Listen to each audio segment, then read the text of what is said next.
forward? Doesn't this disprove the importance of U.S. competitiveness standards for larger leadership and multilateral negotiation? Right? That's a much more powerful question because it requires that you either reject the premise or answer in light of that premise. Right? It's kind of setting up the question in such a way that the affirmative actually has something they must respond to that is a claim rather than the affirmative must simply explain what's going on. Lastly, defining terms. When Sean asked the follow-up question about the, requirements of mandates of globalization. So he picks up on a phrase that the app uses, like, oh, I'm curious about this mandates of globalization thing. I suspect we'll hear about this later. Okay, but that question is being asked just in a way to get the affirmative to define what they mean.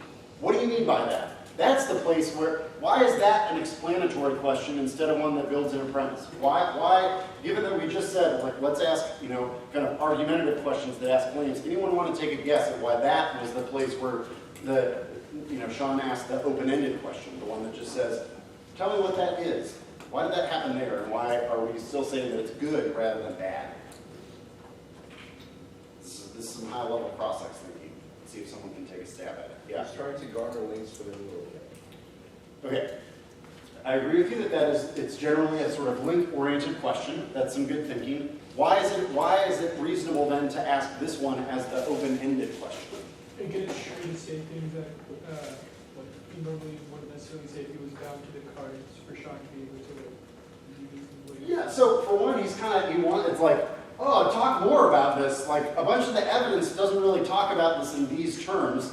Do we think that some of Sean's evidence likely talks about some of these concepts using similar terms? Like, if you're familiar with some of the neoliberalism evidence, does it say that perhaps globalization has been treated too much as an inevitable force that dictates the way in which we make political choices rather than having us make those choices to change what globalization or political economy might mean? I think so. And so that's the place where Sean believes there's nothing that Sri can say that I'm worried about. The more that he says here, the more I will be able to use, right? Which is not the case if he just asks, why is competitiveness important?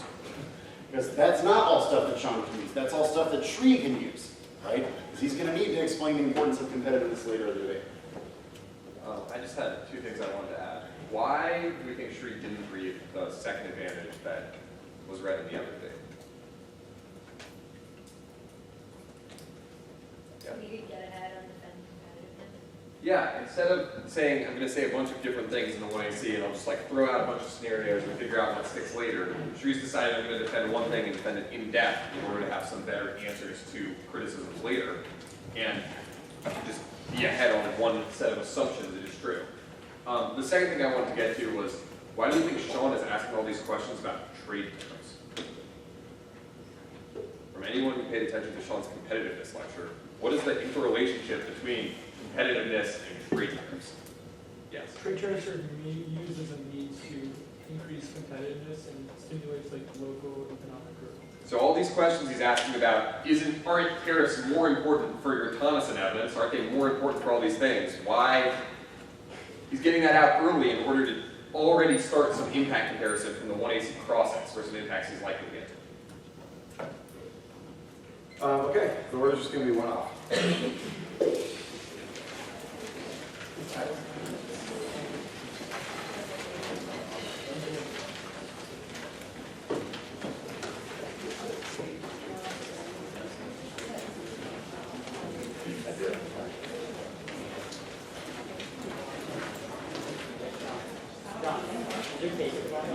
Nope. Make your own work. Okay. Anybody not ready? Okay. The affirmative locks in a global war for talent, configuring U.S. education towards skill development, competition, and STEM ensures global inequality and economic nationalism. Brown cannot deny the global war for talent goes national prosperity, class, maximizing competitiveness, to be competitive globally. Nations need high-tech jobs, and other nations are competing. Nations need to adjust education policy. The global war for talent reinforces the hegemonic development model of the competition state. The war for talent threatens educational justice and equality of opportunity. The conclusion is nations have to either tolerate much higher levels of income inequality, the potential flight of talented workers is the new competitive threat that involves giving the creatives what they want in primary and secondary education. Commitments to comprehensive schooling have been abandoned. This process promotes hyper-meritocracy. The global war for talent undermines the rationale for public education and promotes educational privatization. The war for talent threatens accumulation by dispossession. Rich nations procure skilled labor developed and paid for by poorer countries. Economic inequalities both within and between nations are vastly increasing. The war for talent pays little attention to the social structure of competition. The impact is extinction and global structural violence. Neoliberalism generates resource and social crisis while creating a planetary health crisis that destroys everyday quality of life. Spark in 16, neoliberalism and austerity have been tied to vast embodied suffering, global crises, and health, and the consequences of neoliberal politics. Ideologies of global consequences of cutback in healthcare by neoliberal austerity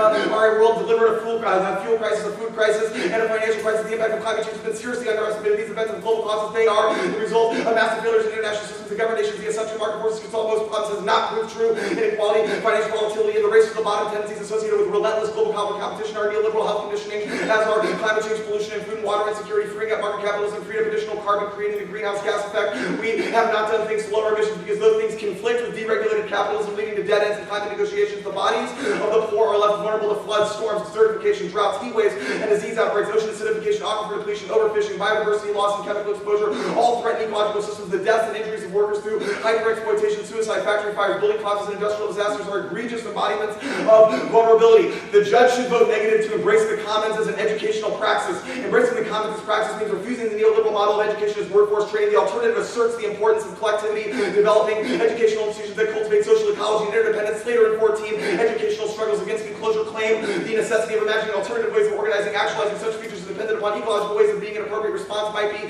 curriculum that make the implication of ethics, ecology, and politics clear. In educational struggles, a key mechanism in capturing the common and producing neoliberal subjects has been logics of human capital and competitive individualism into educational reforms. These enclosures reduce spaces of cooperation and collectivity. Neoliberal policies fracture social bonds under crisis-fueled competition. The common is the powerful source of social energy for producing new educational collectivity. Educational struggles problematize linkages between educational labor and work, destabilizing the notion of productivity and hegemonic work ethic, provide the foundation for new visions of socio-ecological life. Moving beyond productivism entails challenging the economization of students, which sorts educational life to maximize capitalist efficiency. Educating against productivism might focus on dismantling the contrived public-private bifurcation of social life. The struggle to constitute common subjects is ultimately an educational problem in which the analytical frame shifts from the question of the individual nature to the possibilities of collective constitution. Creating new narratives outside neoliberalism is a prerequisite for resolving global existential crises. Large system change is impossible absent alternative narratives. The repetition of neoliberal memes only tightens the grip of right-wing populism. It means they see the political whack. In 16, neoliberalism is crumbling. Neoliberalism's excess has fueled populist movements. The U.S. election of Trump and the rise of populism points to a desire for change. It's time to devise a new narrative. Shareholder wealth maximization dominates economic thinking. The result of Mont Pelerin is a familiar set of memes. The memes I'm talking about refer to ideas, phrases, symbols, and images that replicate from person to person. Recognizable memes form the basis of today's economic narrative. Free markets, competition, individual but not shared responsibility, and maximization of company and shareholder wealth. Their power to convey the underlying story illustrates why that change seems necessary. It's so difficult. Changes don't fit neatly into market logic because they include both social and ecological values. Such problems are difficult to resolve because there are just too many groups with different ideas. Recent work on how to bring about large system change suggests there is really no way to plan or control such change. What is needed is a new set of memes framing a new economic and societal narrative. Tomorrow's narrative needs to recognize the economies are part of societies and nature. A new narrative could provide a more reasonable and effective basis of resolving the key crises over time, such as warming the planet and the growing gap between rich and poor.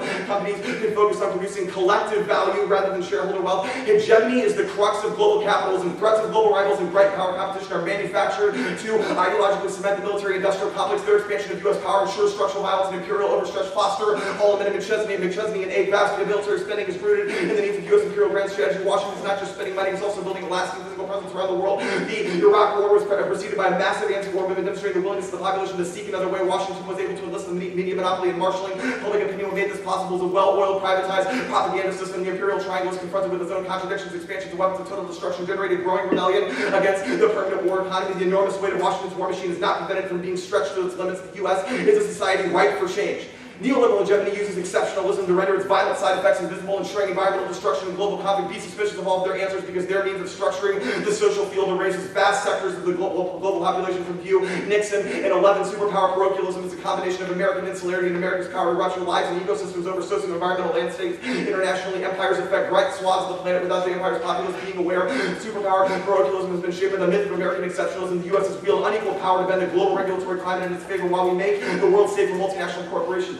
And it's by no means clear that they in turn to return the favor. The unreturned favor weighs especially heavily on the global south. Disproportionate influence, U.S. disproportionate influence has been exercised through muscular conservation NGOs. They have a long history of disregarding local human relations to the environment. The beneficiaries are not just American, but transnational corporations, NGOs, and governments from across the North's rich nations working hand in fist with authoritarian regimes. The ass insistence on tech leadership creates a divide between blue-collar labor and immaterial IT work, reproducing economic inequality and crushing quality of life. The ass discourse is a Trojan horse for expanding neoliberalism. Roulette and 14 to insist the economy is knowledge is to paper overpressing realities. Most work is still in agricultural and heavy industry, and the conditions for creative labor is the outsourcing of non-creative tasks to a growing underclass workforce. Statistics point to a real divide in terms of what people do with their lives, with the choices of some driving the choices available to others.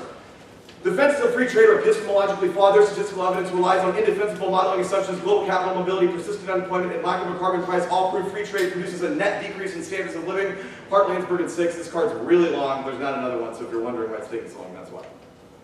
Free trade focus hides a much broader agenda explicitly designed to block public regulation in contexts that have little to do with trade. Trips limits the ability of states to deny patents. Gaps would force states to open their national service markets. These agreements are rarely discussed because they raise issues of private versus public power. Arguments promoting free trade rest on comparative advantage. The theory is based on a number of assumptions. There is full employment, labor and capital are perfectly mobile within a country and do not move across borders. Gains from trade are captured and spent locally. Market prices accurately reflect social costs of products. If they are not satisfied, there is no basis for the theory. The assumption of full employment is obviously false. Equally problematic is implied restructuring, which assumes workers who lose their jobs find employment in the export sector.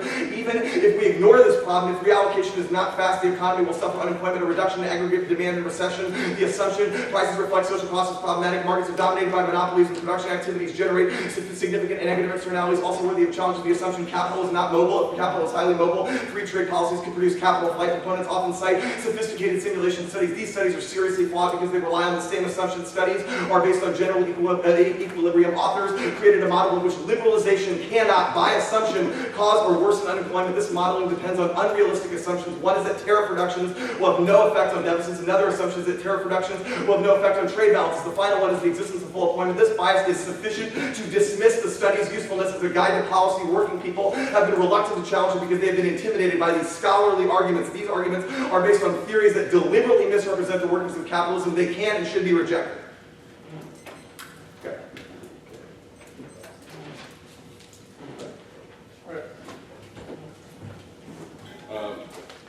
So the alternative is embracing the commons as an educational praxis. Can this include the plan's constitutional guarantees adequate education? It could include the plan, it cannot include competitiveness discourse. Okay, cool. Can you name an example of a common that could challenge, for example, multi-billionaire social? Yeah, there's a bunch of different proposals in the works that people have suggested. So one of the examples is to use the courts and the law to name the atmosphere as a common or a publicly held trust. And what grounds would the courts rule in that way on? There's a bunch of different grounds they could rule on. Some people have argued they could rule on equal protection. There's 2 or 3 other things that have been proposed. So wait. So the equal protection clause is sufficient to establish things like the commons? Yeah, well, it was one of the things, yeah, that's why I said Okay. the alternative is not exclusive of the plan, it's just exclusive of the justifications, because all of our evidence, the link and impact evidence, is about competitiveness specifically being a bad narrative to use. Gotcha, okay. Your Slater evidence talks about ecological ways of being. What sorts of technology or strategies will these ecological beings adapt to versus climate change? Well, it could be anything. I mean, they could, the alt's not like technology's bad. So, renewables are fine. Okay. Who determines in the commons what sorts of technologies are used? Well, I mean, usually, the Slater person is writing about David Bollier, who's writing about a woman named Eleanor Ostrom, who did an anthropological study of commons.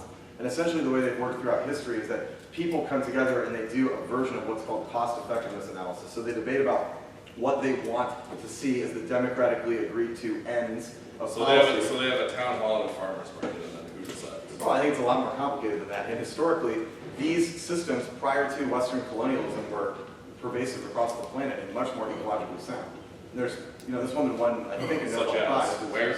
Like where was All this? kinds of places, even in places in Europe. Prior to the enclosure laws in the 1600s in the UK, most people there lived on subsistence farming off like hunting game.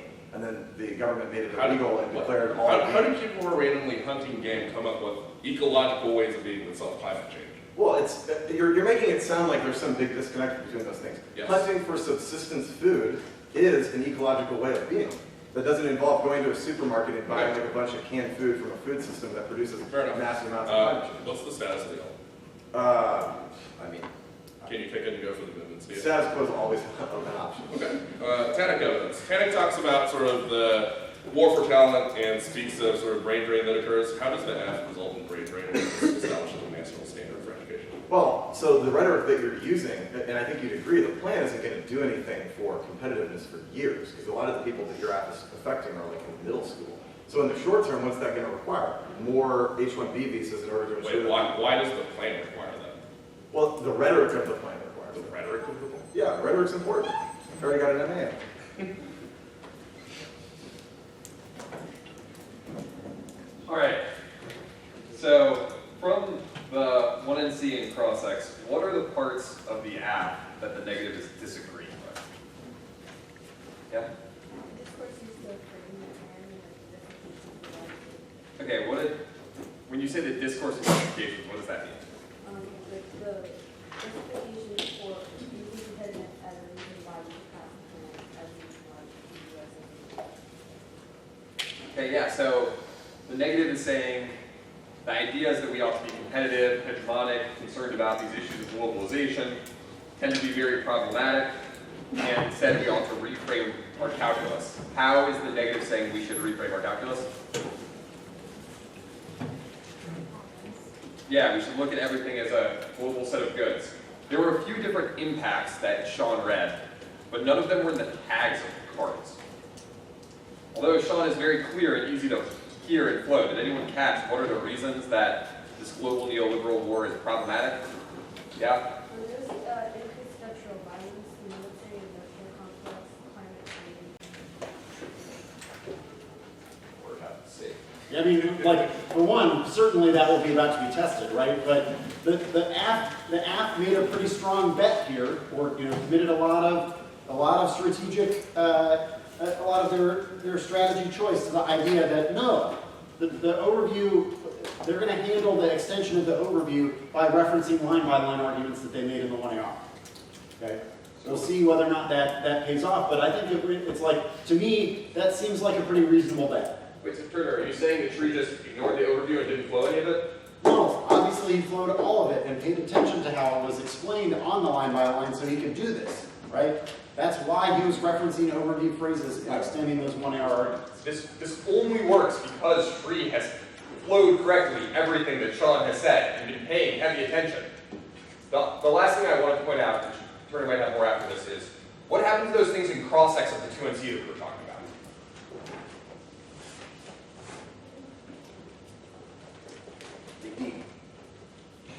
Did the arguments from 2NC cross-X make it into the debate?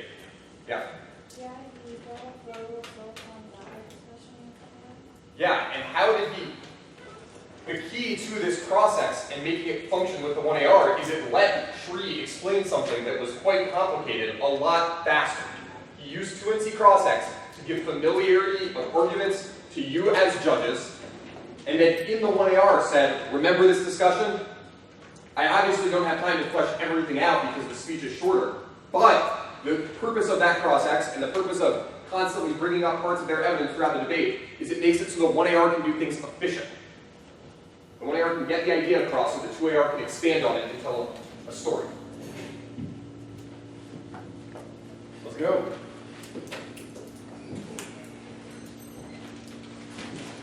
Okay, just kidding.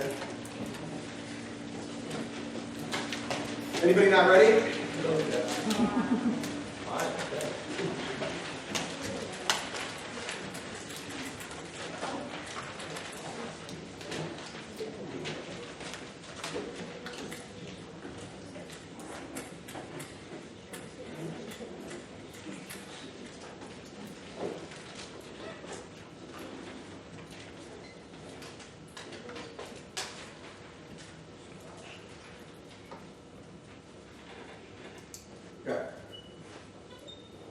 happen. The question of this debate is a choice between competing institutional logics. The question is not whether the plan is a good or a bad idea, whether institutional engagement is good or bad, but the kind of logics that we use to justify those actions. The affirmative is the defense of competitiveness, and the negative is the defense of the commons. This is the question of the debate. They cannot win offensive arguments because they have conceded that right-wing takeover has already occurred because of competitive discourse. This is a byproduct of the contradictions at the heart of competitiveness between competition and national economic control and between economic interdependence. The choice now is not between the alternative and radical politics or the pallid corpse of neoliberal technocracy. The choice, as always, is between socialism and barbarism. The affirmative leads to competitiveness, which hollows out state regulations, just decimates worker protections, and destroys environmental protections, which means that all we have to win is the argument that competitiveness, even if it solves nationally, does not solve globally. An argument that was conceded by Schrie. Economic inequality causes low quality of life globally. It also leads to right-wing takeover and backlash. The affirmative has conceded the argument that neoliberal policy making on the basis of free trade without full employment and without social cost of carbon, things that they cannot structurally lead to because of competitive discourse, the comparative advantage of global free trade hollow out worker protections. They cause people to get super angry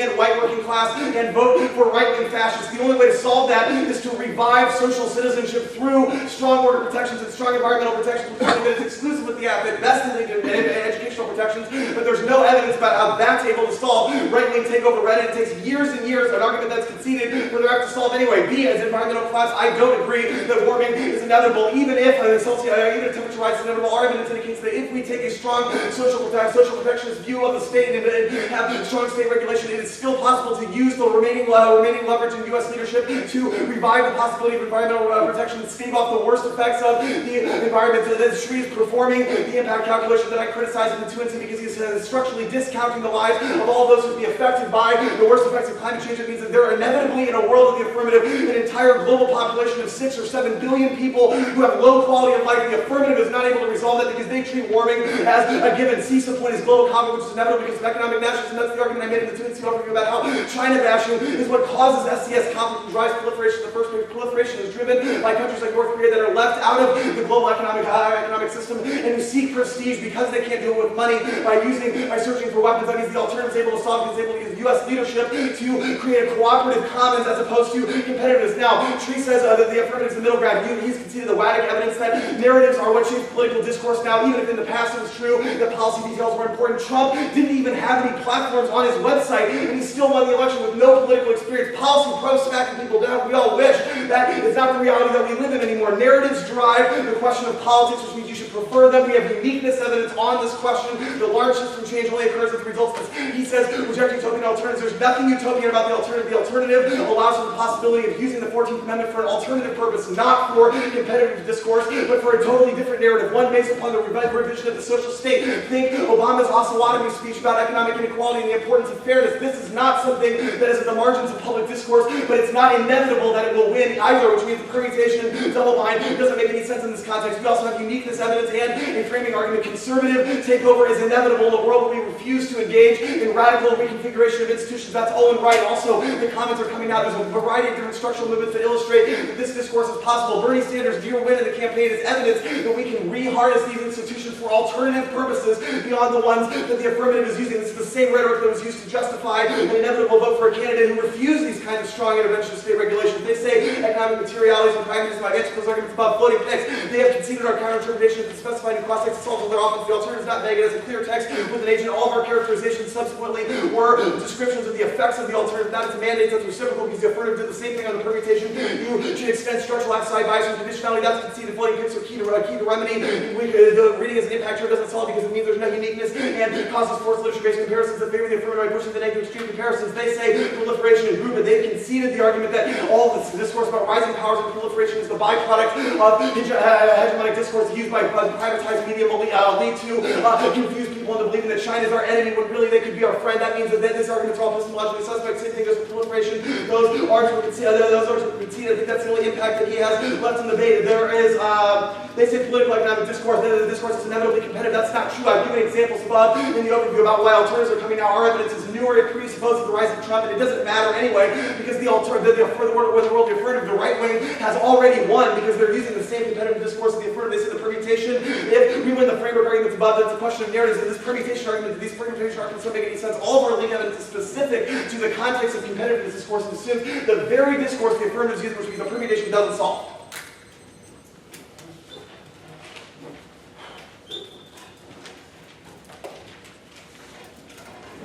Okay, so the first thing you notice about this plot with the 2 and R, how does Sean so effectively communicate a bunch of really complicated concepts?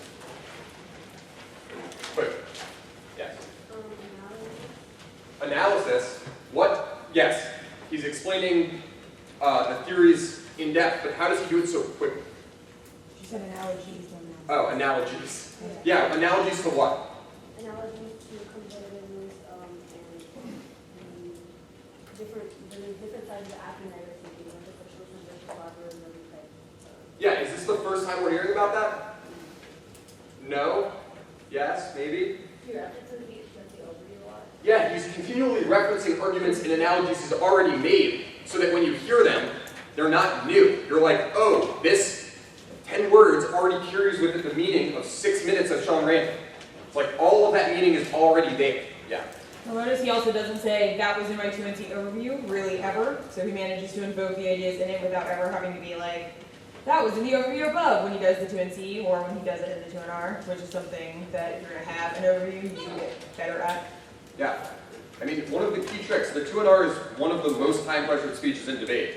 The way to make it less time-pressured is already have a lot of your explanation done. So when Sean says, oh, this is the internal contradiction in competitiveness logic, you already have 4 paragraphs typed up about what that contradiction is, or written on your flip. I think that's a really good trick to allow him to quickly go through and answer a bunch of arguments. You said that the 2AR has a couple of options, and as a result that the 2NR faces some additional time pressure. What category of argument got more 2NR attention? Because the 2NR clearly believes this is useful against both of those affirmative strategies.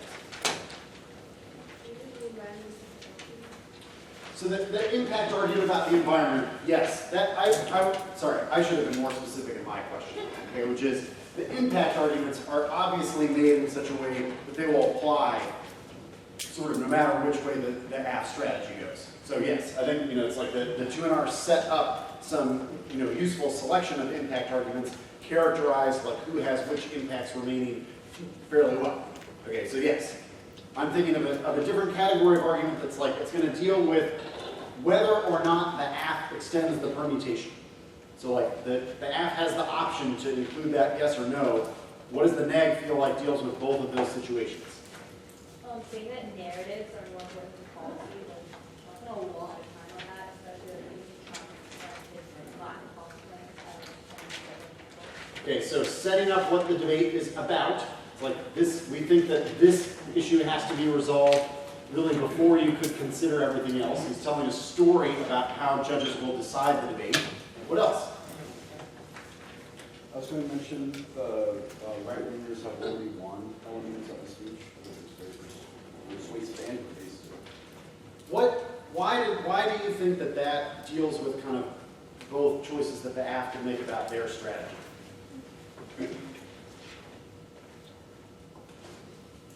I agree with you. I think that's a good point. But why? What is that argument doing in each of those two kind of potential 2ARs? What does it do versus the permutation that includes the versus the 2AR that includes the argument? Okay, sorry. Repeating the argument. This is the argument about right-wing takeover. That competitiveness discourse has done what? How so?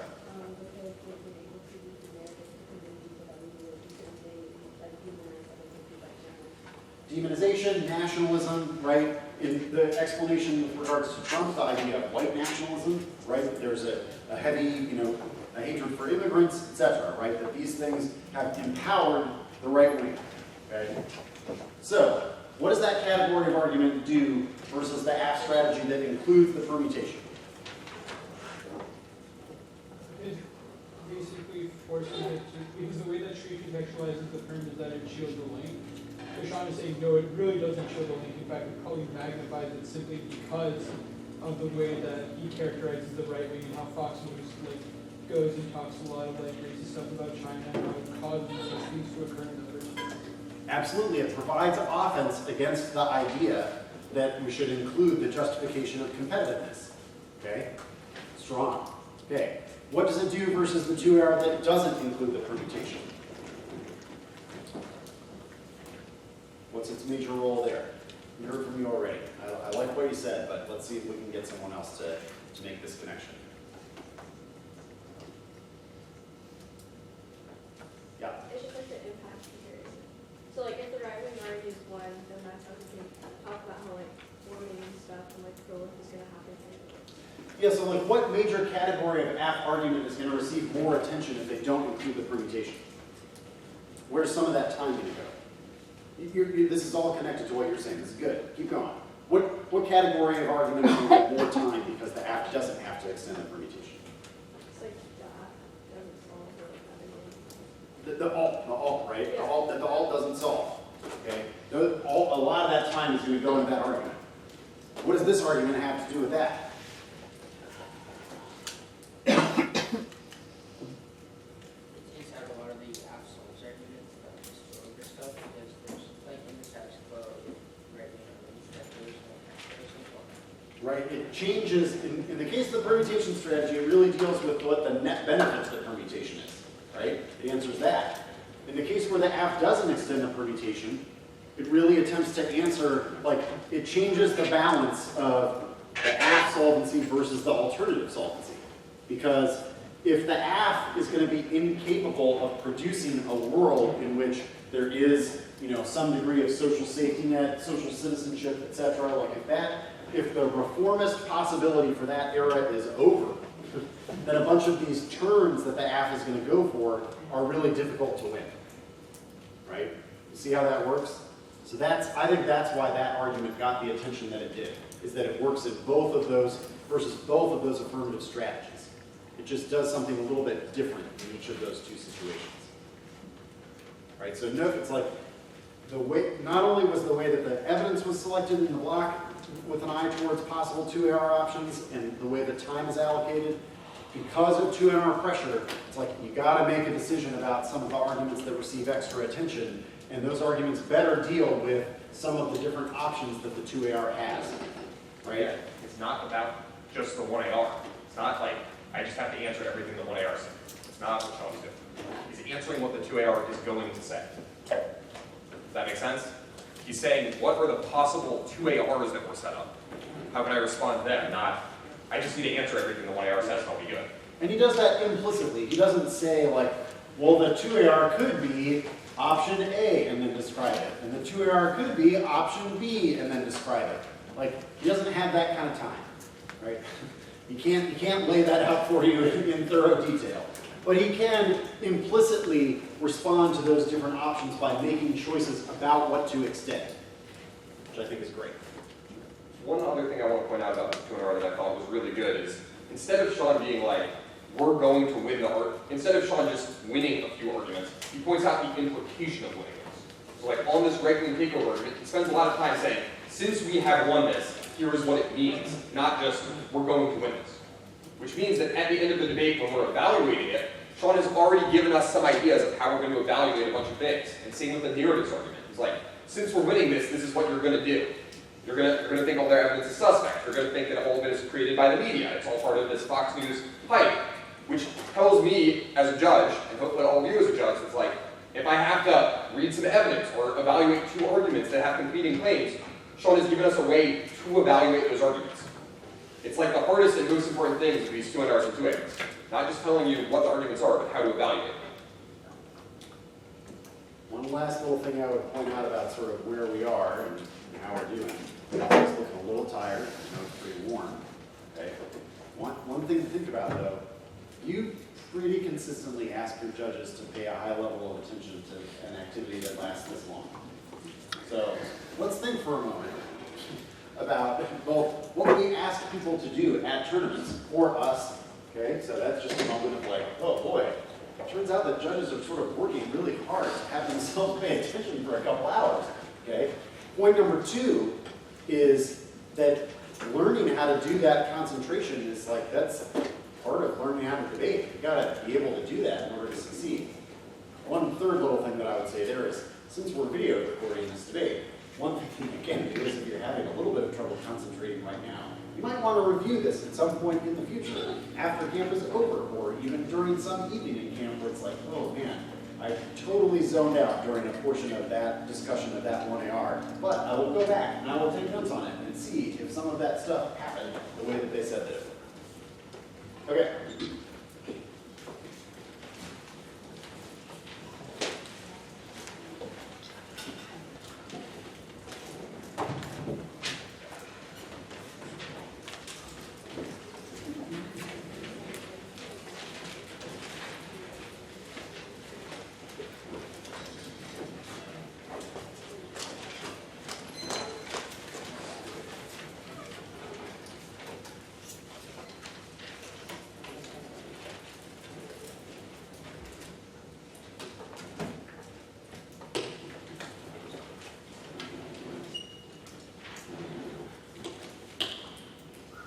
Right, you all set?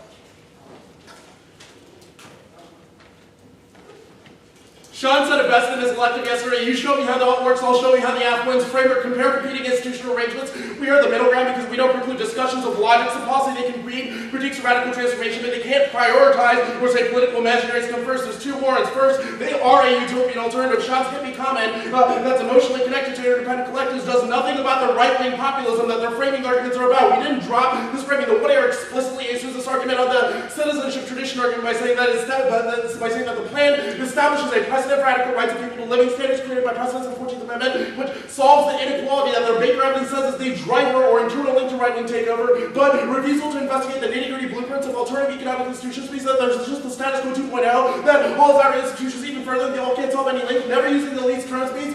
You even Democratic lobbyists won't take you seriously. That's Sayer. The Trump example, that he doesn't use policy analysis, is not a response to our framework argument. Dems are currently successful at creating a patchwork of regulations to stop rollback by using checks for things like rolling back the EPA. The plan is in this direction now. 2, problem-driven approaches are key. They have conceded in the 2.0 the economic materialities exceed discursive frames. Even if competitive discourse is not perfect, the pragmatic realities of the economy prove rational choice theory, intrinsic to a description, routes and productivity is the best account. That's our Owen and Scott evidence. If our plan's right to education establishes the necessary social supports that avoid neoliberal pricing despite unethical political imaginaries, you can still vote affirmative because the specificities of the 14th Amendment rooting best checks and represents the economic realities of neoliberalism and makes competitives more healthy and equitable rather than generating things like global brain drain or reversal of environmental regulations that hurts global populations through our thought processes. Now, floating Pixar voting issue for fairness education, we did not drop their counter-interpretation. We proved that they dance around in cross-sects. In the 1 and C, they say it could be the plan. In the 2 and C, they say it could be the status quo. In the 1 and R, it can solve leadership while rejecting it. In the 2 and R, it's Bernie Sanders.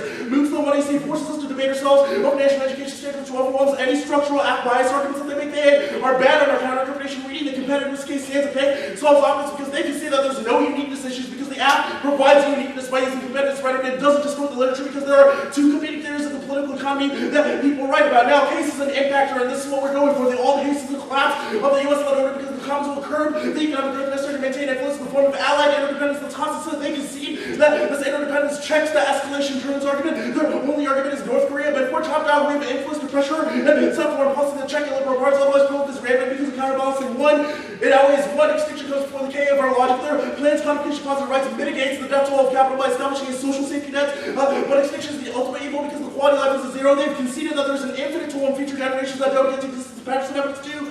They have conceded that prolific accelerates structural violence and warming faster arms races would resume, equal addressing an invisible population. China and Russia would be the worst offenders because they would test on weaker China and the former Soviet bloc and murder dissenters against testing like they did in the past during the anti-capitalist commons established by Mao and Stalin. Radiation poisoning and forced relocation would make quality of life even worse. They also consider providing evidence that the commons are way too slow to solve things like climate change because they won't stop companies from outsourcing emissions until it builds enough momentum. They have no answer to our scientific 400 ppm standard. You cannot socially discursively wish that away. Now, they're significantly behind the competitiveness of epistemology valid arguments. The subject of the comments is the undisciplined American child that finds itself losing a race to pathetically else unknown racing, while the Russian and Chinese ace students lapse them. That's a zealot to extend the framing issue that even if the race for telling neoliberal hegemony are based on free trade and it's a social destruction or propaganda based on inaccurate economic models, it's nonetheless real and exists externally to our personal cultural disposition. At the end of the tuner, there's zero example stakeholders with sufficient power who can change narratives. They've conceded every example of Silicon Valley billionaires, lobbyists, they all can inaugurate new narratives, contra competitors, because even if Sean considers everyone in this audience a new narrative of emotional collectivity, there's no spillover to fiscal elites of the U.S. entrenched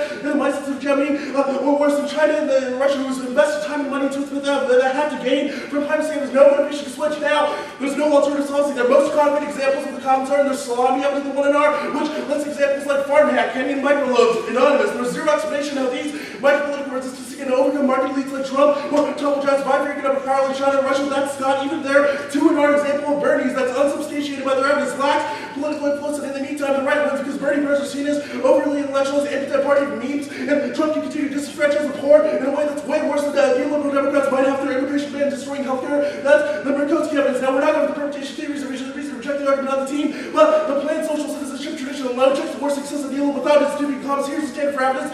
General links to status quo are insufficient. They need to specifically deposit rights there. Terminate backgrounds assume a slippery slope over governance gap and deregulation, which could, whether the globalists possess, yet destroy the plan's constitutional guarantee, mitigates every turns case and impact guard through government regulation because it creates a precedent that schools already creating social safety net. They have no answers to any of our solvency mechanisms at any point in this debate, which means that we have a significant amount of, pushback against their impact claims. They can see that our impact outweighs neoliberalism, good, sustainable, and noble.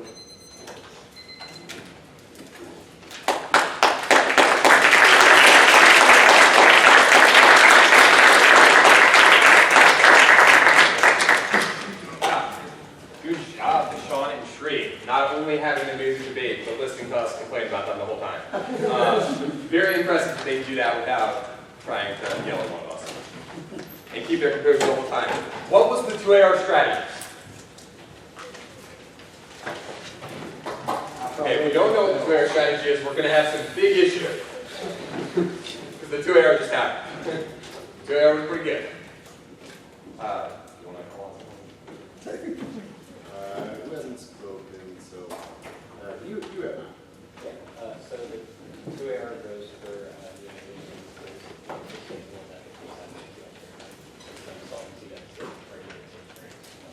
Okay, neoliberalism good.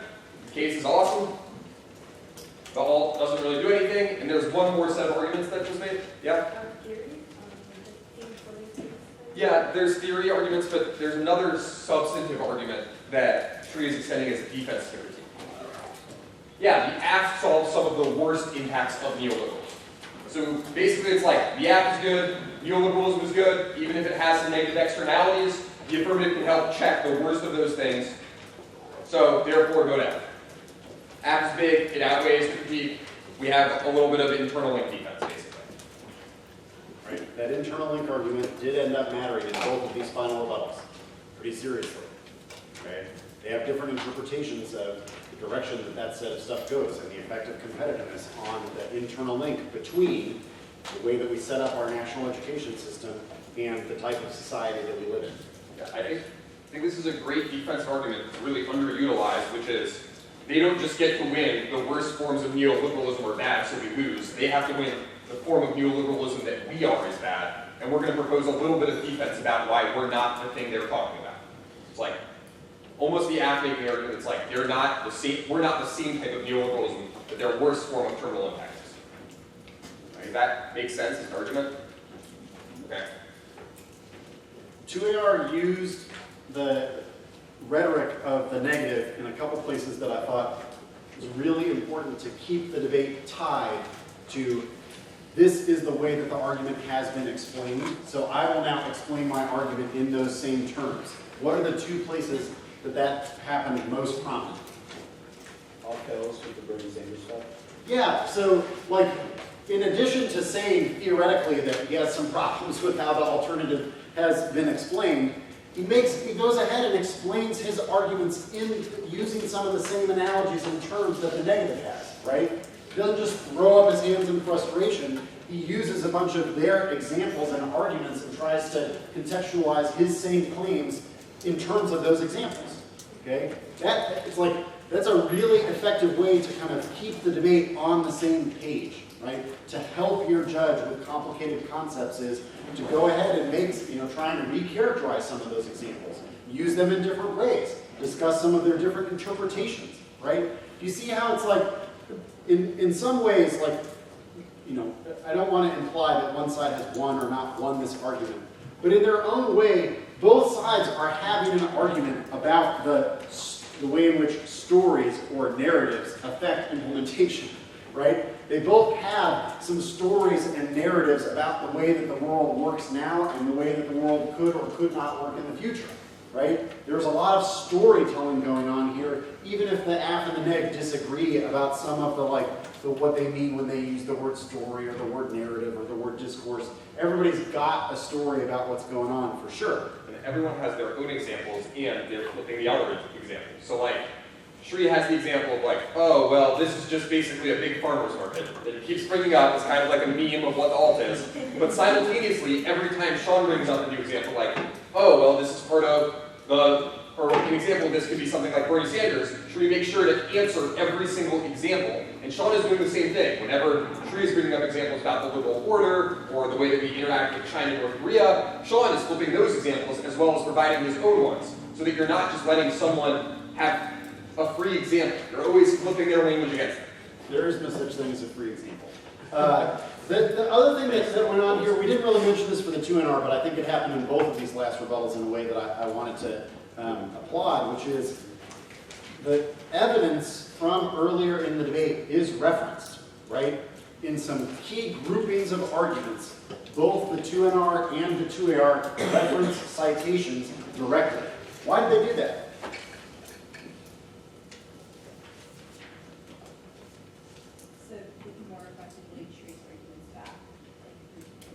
Absolutely. So it helps us trace where the arguments have been and where they're going, right? It also is like, one of the things that I think is most difficult in these debates, but that both of these debaters have done very well, is we will have evidence to read in light of their explanation. Each side has provided us with a set of citations that we should definitely look at in deciding the debate, right? But they have added their own explanation and their own comparisons of those cards so that as we read them as judges, we will have insight into the affirmative and the negative thoughts about how we ought to read those cards, right? They didn't just, why did they not extend the cite first in all of these instances? They wanted to, have the argument down so that this is the way that we should frame it.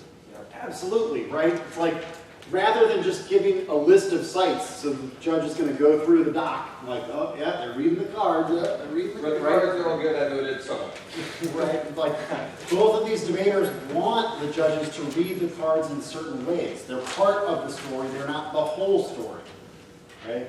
That can be really difficult in a lot of these debates where there's complex concepts that are being thrown around all the time, right? A bunch of the cards are really long, okay? And so they know some places where they have some high quality evidence and where they definitely want people to read this set of cards, but never does the extension of a cite substitute for the explanation of an argument. It often goes the other way. They put new things that meaning is going to mean into your mind. So it's like, I'm going to point this out about an AF card because I know the card pretty well, but I'm sure this is also true with a bunch of neg cards. But Shri, in every single speech, uses that quote that's like, from the Zell card in the 1AC, that's like, if you stop running a race, that doesn't mean you win the race. It in fact means you lose, and other countries are going to keep running. And then he keeps implanting that with images of other countries. So if you go back and read that quote that's like, Krugman is like someone who stops running the race and then thinks it's over, you're going to be thinking, oh, China, Russia, North Korea, because he keeps using that language and implanting that language, so he's making it mean more to you than it already did. Right, and that's another example, too, of the way in which the AF is using some narratives and some stories, too, right? That's a pretty, that takes what is a very complicated idea and turns it into a very simple image, right? You're just like, oh, there go the winners of that race. Well, I'm not competing against them, right? That's a very helpful image, okay? It's something that, you know, the negative might say it takes something that's really complicated and oversimplifies it, right? But both sides have some interpretations there about what's going on in terms of competitiveness and running the race and what are the effects of agreeing to run this race and all that kind of stuff. So I thought that was really, really helpful. Sean has the same thing with some of those quotes about the social cost of carbon, free labor, full employment. He's continually putting those ideas into your head and matching them with in order to win their impact survey, they have to win them. Here's another thing that I would put in your minds as you begin to kind of think about making a decision in this debate. Is there any chance that either side has won all of the arguments? No. No, there is not. Okay? There are arguments where either side is ahead. How do you go about deciding a debate when it's the case that there's portions of the debate that have been won by either side? How are you going to do that? Identifies like a few of the most crucial arguments, or sort of like the evidence, and then decide which one of those crucial arguments. Okay, so you have to have an idea about how you're going to make your decision before you even begin to look at how you would resolve some of the arguments. Okay, I think that's a very helpful concept. It's like you kind of have this roadmap in mind of here are some of the checkpoints that I need to hit in order to understand how I'm going to decide. But these are I was talking about this the other day in lab as, you know, thinking about what are the questions that I would need to answer to make this decision. And some of the decisions that I feel the best about are those where I effectively formulate, like, here's a set of questions that I need to answer in order to make this decision. At the end of this debate, is that totally up to you as the judges? Just like, I can start anywhere and figure this out.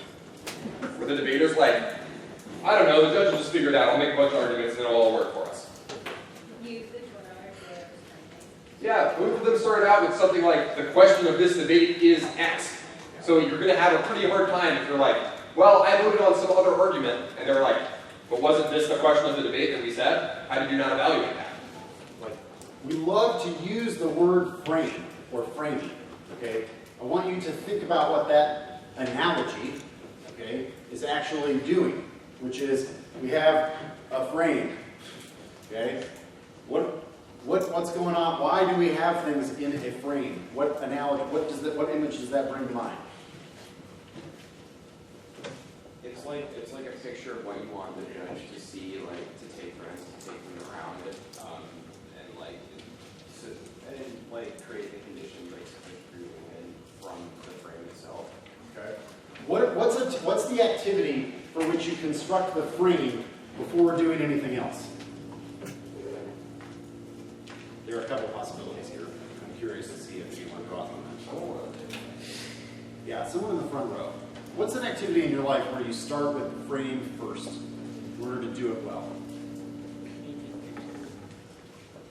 I don't know a lot about painting. I don't know if all painters start on the edge of their canvas, but I do think that sometimes when we have paintings in front of us in a certain activity that we might actually start with the edges. What's that? Doing a puzzle? Yeah, right? Like, honestly, the frame thing, I believe that the closest analogy here is putting together a puzzle, okay? You started with the frame. The way that the different pieces fit in that frame, the reason that you started with the edges, okay, is in order to understand where all these pieces fit, I need to start with what picture I'm trying to construct, okay? Do the 2AR and the 2NR have the same picture that you're filling out? Do they agree about what the picture looks like? No, they do not. Okay? So part of what you're making the decision about is when I fit together these pieces, what am I using to fit them together? And what argument does Sri make? And there's also people using the 2NR that are like, are they only saying our frame is right? No? What type of language are they using?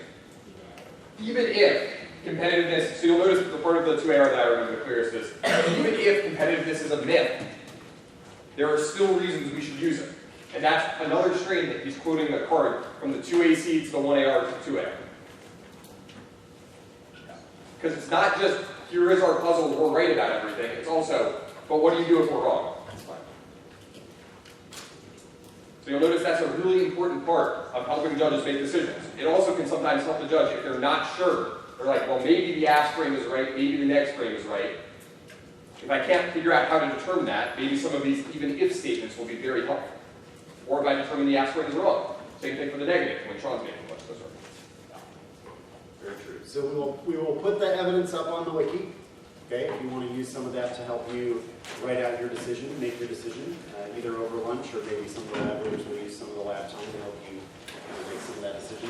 But I thought this is really, really excellent debate. Thank you all for paying attention. I thought we had some really good answers and interactions too.